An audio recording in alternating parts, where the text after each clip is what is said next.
Olá, você acompanha a partir de agora os trabalhos das TVs legislativas de norte a sul do país. São informações e reportagens especiais produzidas no Congresso Nacional, nas Assembleias Estaduais e nas câmaras municipais. Começa agora o Parlamento Brasil.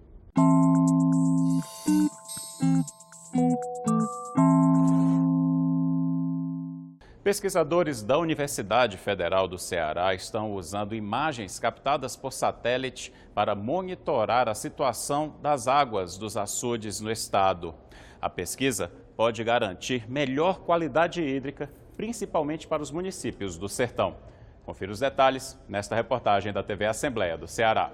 Essa vegetação na superfície dos açudes e dos rios é um sinal de que a água está poluída, muitas vezes em altíssimos níveis de poluição. É uma vegetação do tipo macrófita, também conhecida como água-pé. Cerca de 30 mil açudes compõem a geografia hídrica do Ceará. É uma rede extensa que cria um problema para o monitoramento da qualidade da água dos reservatórios. A COGER monitora só 146 dos maiores açudes. Para ajudar no monitoramento dos pequenos, não menos importantes para as famílias do interior, o Departamento de Engenharia Agrícola da Universidade Federal do Ceará desenvolve uma pesquisa que utiliza o sensoriamento por imagens de satélite. De acordo com o professor José Carlos de Araújo, coordenador do projeto, por meio da combinação das frequências utilizadas pelos satélites, é possível avaliar a incidência de vários tipos de matéria orgânica que podem vir a comprometer a qualidade da água, como clorofila A, algas e vegetação do tipo macrófita. Principalmente dos pequenos reservatórios, médios e pequenos reservatórios, a quantidade de água e a qualidade de água. Em paralelo, também a gente está inspecionando a questão dos rios, também tentando uma ferramenta de auxílio ao monitoramento, inclusive de cheias e de poluição nos rios também. O projeto ainda está em caráter experimental. Monitora hoje 12 pequenos açudes no Sertão Central. Identificar e quantificar a presença de cianobactérias, as algas azuis, é outra tarefa que pode ser realizada pelo sensoriamento remoto. Segundo Cristine Coelho, doutoranda em Engenharia Agrícola, que participa do projeto, as imagens de satélite vão além da observação visual. Nós vamos em campo, coletamos a água, levamos para o laboratório, fazemos várias medições, como por exemplo a clorofila A, concentração de sólidos totais, concentração de fósforo, de nitrogênio. E aí, paralelamente, a gente tem as imagens, a gente consegue aí estimar alguns cálculos para poder fazer simulações e aí comparar com o que a gente obteve em campo. O projeto também monitora os rios. Como a maior parte deles está seca, o professor Carlos Alexandre acompanha o Jaguaribe, que abastece o açude Oroz, um dos principais do Ceará. E a gente encontrou uma relação de em torno de 200 a 300 toneladas diárias de sedimento que são aportadas no açude Oroz. Esse material, esse volume que poderia ser utilizado para água, na verdade está sendo assoreado. Então o solo que estava na bacia está indo para o açude. Isso compromete o volume do reservatório. A Assembleia Legislativa do Amazonas lançou a campanha Recicla Aleã 2018. A novidade este ano é que, além da colheita de papel, serão recolhidas garrafas PET. A iniciativa, além de gerar emprego e renda, é fundamental para preservar o meio ambiente. Veja os detalhes do lançamento nesta reportagem da TV Assembleia do Amazonas.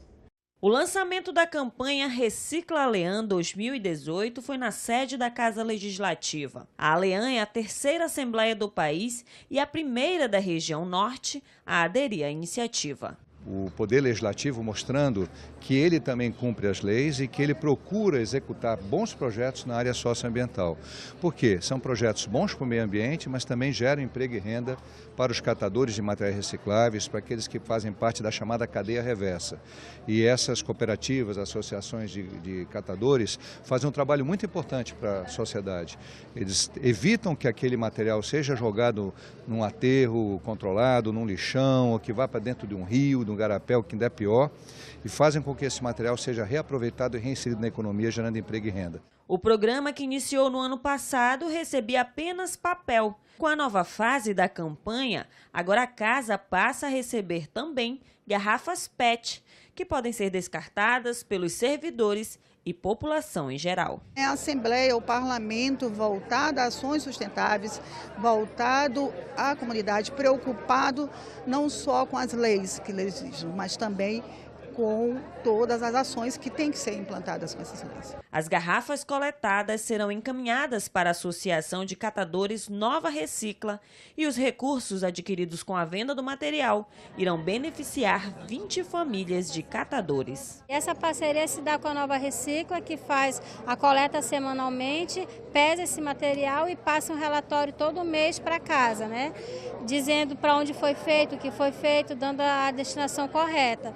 E aí a gente é beneficiado na associação com 20 famílias. Esse material ele serve para a renda dos catadores. Além disso, a Escola do Legislativo irá oferecer, a partir de abril deste ano, oficinas de artesanato com o tema Educação Empreendedora para a produção de objetos plásticos como bolsas, brinquedos, itens decorativos, entre outros.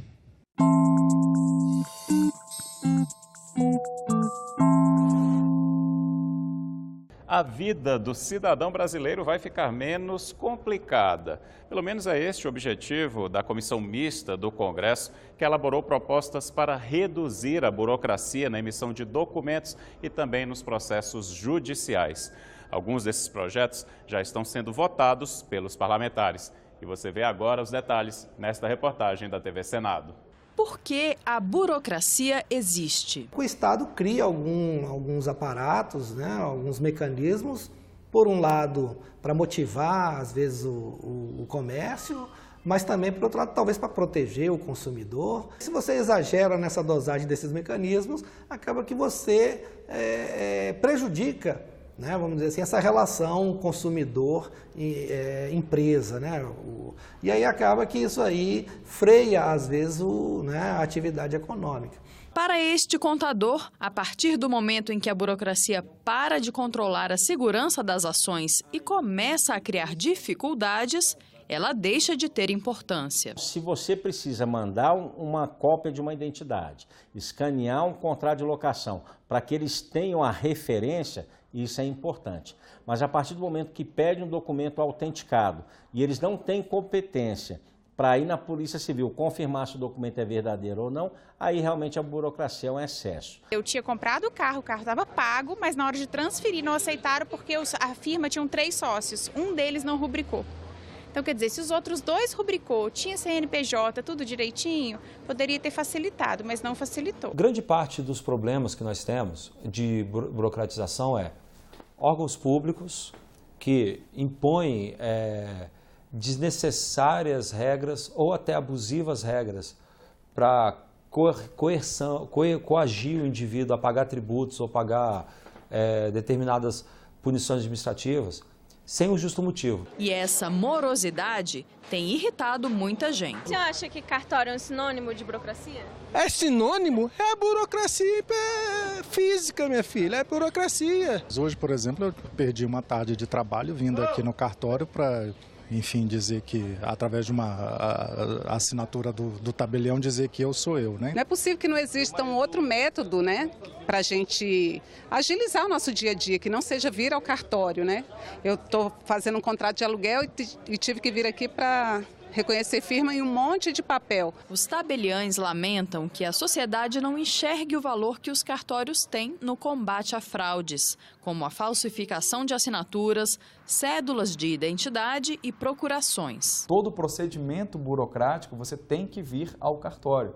Mas isso deve-se justamente à segurança jurídica. Foi pensando em melhorar o cotidiano do cidadão e das empresas, sem descartar a importância dos cartórios, que uma comissão de parlamentares trabalhou durante todo o ano passado, analisando processos e rotinas de órgãos públicos e propôs mais de 30 mudanças em leis que garantem maior agilidade nos procedimentos. O Congresso tentou, por meio dessa comissão de desburocratização, feita e composta por senadores e deputados, tentou fazer uma lipoaspiração legislativa, tentou tirar as gorduras que há na legislação e que estabelecem procedimentos necessários para as pessoas. Nós precisamos, de fato, ter uma cultura de racionalidade. Isso se dá através, portanto, de um método permanente. A comissão mista foi instituída com esse propósito, exatamente com a visão de apresentar uma coletânea de atos normativos que pudesse colaborar com esse objetivo, focado em alguns itens específicos, especialmente facilitando a questão da vida empresarial, o que diminui o custo do Brasil, facilitando a vida dos cidadãos para torná-la mais leve, mais simples, ao mesmo tempo tornando a justiça mais rápida. Uma equipe do arquivo da Câmara dos Deputados restaurou e digitalizou o acervo da Assembleia Constituinte de 1823. O trabalho dos legisladores da época não foi aproveitado. É que Dom Pedro I, o imperador daquela época, decidiu outorgar outro texto. Mesmo sem ter sido oficializado, ele recebeu esse trabalho da Assembleia Constituinte de 1823, recebeu o título de Memória do Mundo pela Unesco. Veja os detalhes nesta reportagem da TV Câmara. Não precisa ser um historiador para se encantar com o acervo da Assembleia Geral Constituinte e Legislativa de 1823. Tudo está protegido e bem guardado no arquivo da Câmara.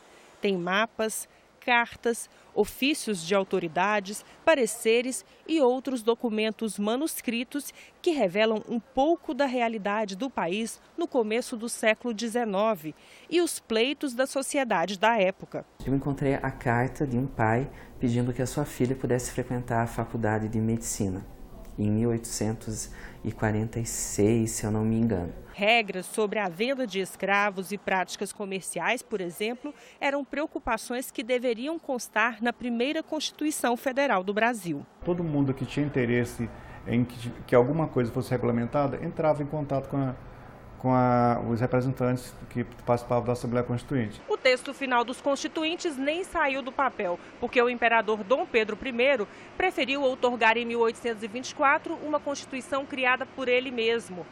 Mas nem por isso o acervo da Assembleia Constituinte deixa de ter valor cultural e histórico. Prova disso é que no final de 2013, a Unesco concedeu a esses documentos o título de Memória do Mundo.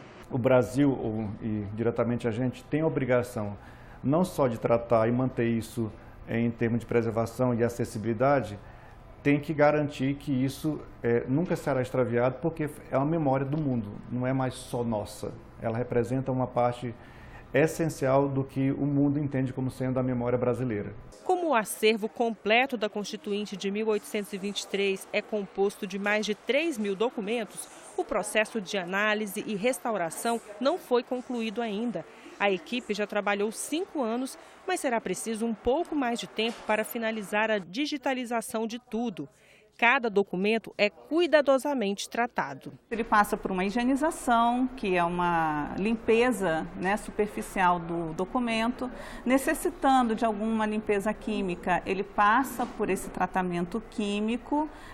Se tiver alguma parte faltante, a gente faz a complementação dessas lacunas do suporte. De vez em quando, os restauradores são surpreendidos com os manuscritos analisados. Uma colega nossa estava tratando um jornal e fazendo a higienização desse jornal, tendo que abrir uma dobra, ela achou uma assinatura do Machado de Assis. Era uma assinatura original, havia um recado que ele escreveu para alguém no jornal e a assinatura dele estava dobrada e foi uma surpresa para a gente. O arquivo da Câmara não guarda apenas registros da atividade parlamentar, mas também múltiplas vozes que demandavam dos parlamentares no Império que eles aprovassem leis atendendo diversas questões que eram necessárias para a organização de um país que estava nascendo, dentre elas a educação.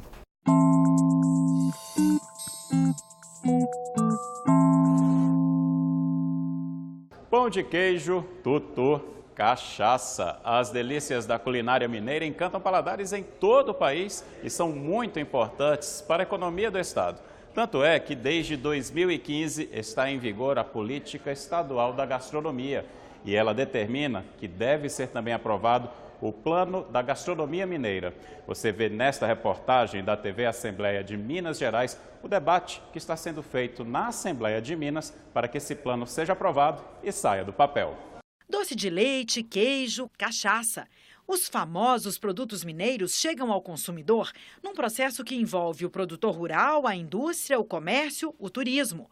A política de desenvolvimento da gastronomia quer integrar todos esses setores. Nós vamos ter um plano estadual de desenvolvimento da gastronomia em Minas Gerais. Isso é um fato inédito em todos os estados, é o primeiro estado a ter esse planejamento. Produtores rurais já estão se organizando para aumentar a competitividade no mercado. Capacitação a esses produtores, o ordenamento da comercialização, como se dão esses diversos arranjos, seja do produtor comercializando diretamente, seja o produtor entrando em outra parte da cadeia para um mercado, para um supermercado, para um restaurante direto. Hotéis, bares e restaurantes também estão envolvidos. Mas, segundo o coordenador da Frente da Gastronomia Mineira, criada há 3 anos, a busca de recursos é fundamental para manter o plano. A cadeia produtiva entendeu que é um programa que valoriza e une os atores todos em volta da valorização da gastronomia. O que importa agora é a gente ter um programa de que o governo do estado mantenha isso. A participação do estado é importante na questão de incentivos, incentivo fiscal, o próprio incentivo, promoção de eventos. O secretário adjunto de turismo anunciou que dentro do plano já está prevista uma linha de crédito específica. Nós estamos fazendo aqui audiência pública, esse programa vai ser fechado e uma vez fechado, escutando as necessidades, setores, regiões, aí sim vai ser aberto data, valor. A proposta é que o Plano Estadual de Desenvolvimento da Gastronomia seja renovado a cada 4 anos, com audiências públicas anuais para avaliação e discussão de propostas. E no quadro Vitrine de hoje, você também vai conhecer o Pericumã, um dos mais importantes rios do Maranhão.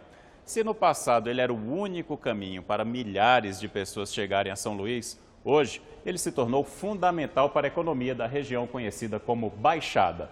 E quem leva a gente nesta viagem pelo Rio Pericumã é a TV Assembleia do Maranhão. Imponente, com 115 quilômetros de extensão, o Rio Pericumã percorre pelo menos 10 municípios maranhenses. Ele nasce na cidade de Pedro do Rosário até desaguar na Baía de Pericumã, nas proximidades da cidade de Guimarães. E é nessa região, conhecida como Baixada, que ele inunda a maior parte das terras no período de chuvas. A paisagem muda a cada estação do ano e a região é considerada a mais baixa do estado. É uma região muito baixa. Algumas áreas estão até um pouco abaixo do nível do mar. É uma área imensa de cerca de 18 mil quilômetros quadrados, né, ou 1.800.000 hectares, que inclusive tem proteção internacional. Então, essa região ela é inundada periodicamente, especialmente nesse período, né, de janeiro a maio, junho mais ou menos, devido ao acúmulo de água de chuva, essencialmente, né? As nascentes são todas locais, né? Você não tem nascente vinda desde o sul até ali. Os campos alagados chamam a atenção com um verde forte e como a natureza que se adapta com a cheia do rio, os pescadores da região aproveitam o período da piracema, que começa em novembro e termina no fim do mês de março, para pescar até 5 quilos de peixes por dia. O rio garante fartura aos ribeirinhos e moradores da Baixada. Para mim foi uma das coisas mais importantes, porque foi da onde eu criei meus filhos, graças a Deus, com o poder de Deus formei, hoje estão tudo bem, todos têm suas profissões. Para mim, e até hoje eu convivo ainda comendo eles e alimentando eles, neto com esse rio. O rio revela surpresas. É como uma cortina que se abre a todo instante. Aqui os búfalos se adaptaram às áreas alagadas da Baixada, passam grande parte do tempo mergulhados no Pericumã. Nos campos inundados do rio Pericumã, mais de 500 pessoas construíram suas moradias nas partes altas. A pescadora Ana Paula Oliveira mantém uma rotina como qualquer dona de casa da cidade. A diferença está no visual. Lava roupas às margens do Pericumã, mantém criação de galinhas, patos, porcos e diz que não troca a vida do campo por nenhuma outra. Eu acho melhor porque aqui a gente pode criar e na cidade não podemos criar, entendeu? E aqui a gente pode criar o porco, pode criar a galinha, um pato, tudo. E na cidade não podemos criar. Nos campos, a água que corre é indispensável para homens e mulheres. Todos têm uma história para contar. Seu Leônidas cria peixes como tilápia, bagre e cabeça gorda nesse tanque improvisado. Ele também planta cocos, bananas e hortaliças e ainda cria galinhas em uma área de 100 metros quadrados. A maior parte da produção ele vende em Pinheiro. O que sobra é para o consumo da família. Essa é a vida tranquila que brota na Baixada. A vida que seu Leônidas não abre mão. Está no meio da natureza. Uma coisa às vezes simples e em outro lugar não existe. No meio de um lugar como este aqui, que é muito mais tranquilo e é outra vida, mas sem zoada, só o barulho das aves, dos animais, e é uma vida maravilhosa. Durante muitos anos, o Rio Pericumã foi a única ligação entre as cidades da Baixada Maranhense e a capital São Luís. Atualmente, o trajeto é feito pelas estradas, mas o gigante da Baixada continua sendo destaque para quem vive por aqui. O deslocamento no rio é feito por canoas com remos e também movidas a motores que deslizam rio abaixo, transportando os ribeirinhos que precisam desse movimento diariamente. Nesse pedaço abençoado do Maranhão, a paisagem do rio Pericumã parece pintura. Um gigante que fascina, verdadeiro santuário natural que movimenta a economia, garante a sobrevivência dos filhos da terra e constrói belas histórias todos os dias.